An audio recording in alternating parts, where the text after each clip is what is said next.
আসসালামু আলাইকুম। আশা করি সবাই ভালো আছেন। আলহামদুলিল্লাহ আমিও ভালো আছি। তো আজকে রান্না করব পাট শাক। তো পাট শাকটি যেরকম করে আমি কেটে ধুয়ে পানিতে থেকে ঝরিয়ে নিছি। তার এখানে নিয়েছি পেঁয়াজ কেটে আর ছাদের কাঁচামরিচ, ছাদের আর কি গাছ থেকে কাঁচামরিচটা সংগ্রহ করছি কাঁচামরিচ। তো পেঁয়াজটা একটু আমি মোটা মোটা করে কেটে নিছি।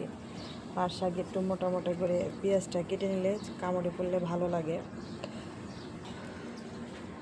তো এইখানে আমি বসায় দিচ্ছি কড়াইটা আর কি বিস্কুট পাতিলটা। তো আমি পরিমাণ মতো তেল দিয়ে নিলাম। তো পাট শাকে একটু তেলটা একটু বেশি লাগে, তো তেলটা গরম হওয়া পর্যন্ত অপেক্ষা করব। তো এই তো তেলটা গরম হয়ে গেছে, এখন পেঁয়াজ আর কাঁচামরিচগুলো আমার সাথে দিয়ে দিব।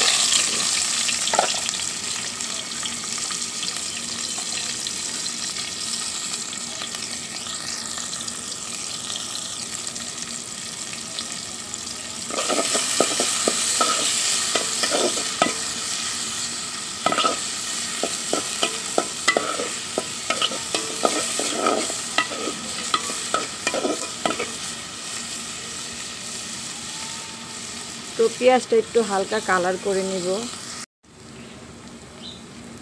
তো এই তো পেঁয়াজটা কালার এসে পড়ছে। এখন আমি এখানে হাফ চামচ লবণ দিয়ে দিলাম। যেহেতু পাট শাক একটুখানি হয়ে যায়, এই জন্য কম লবণটাই দেওয়া ভালো। লাগলে আবার একটু দিয়ে নেবেন চেক করে।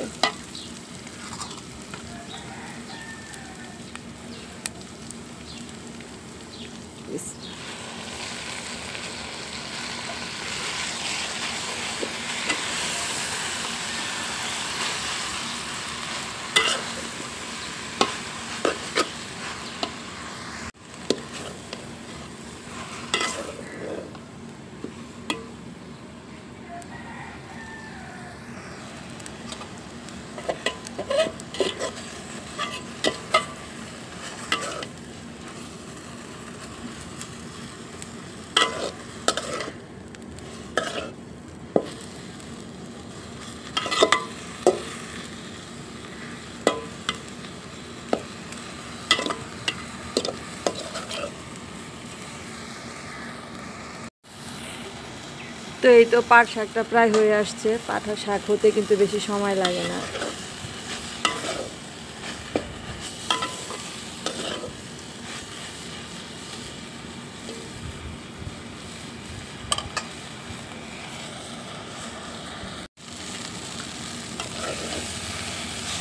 তো এই তো শাকটা হয়ে গেছে, এখন এটা নামিয়ে নিব। লবণ ঝালটা সব কিছু ঠিক আছে। আর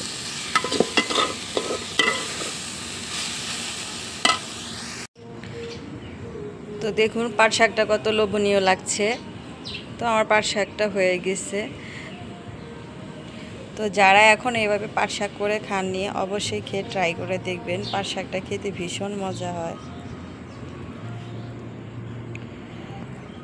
তো আজকের ভিডিওটা আমি এখানেই শেষ করব। তো আমার ভিডিওটা যদি আপনাদের কাছে ভালো লেগে থাকে, অবশ্যই লাইক দিবেন, শেয়ার করবেন আর কমেন্ট করে জানাবেন আজকের ভিডিওটা আপনাদের কাছে কেমন লাগলো। আল্লাহ হাফেজ।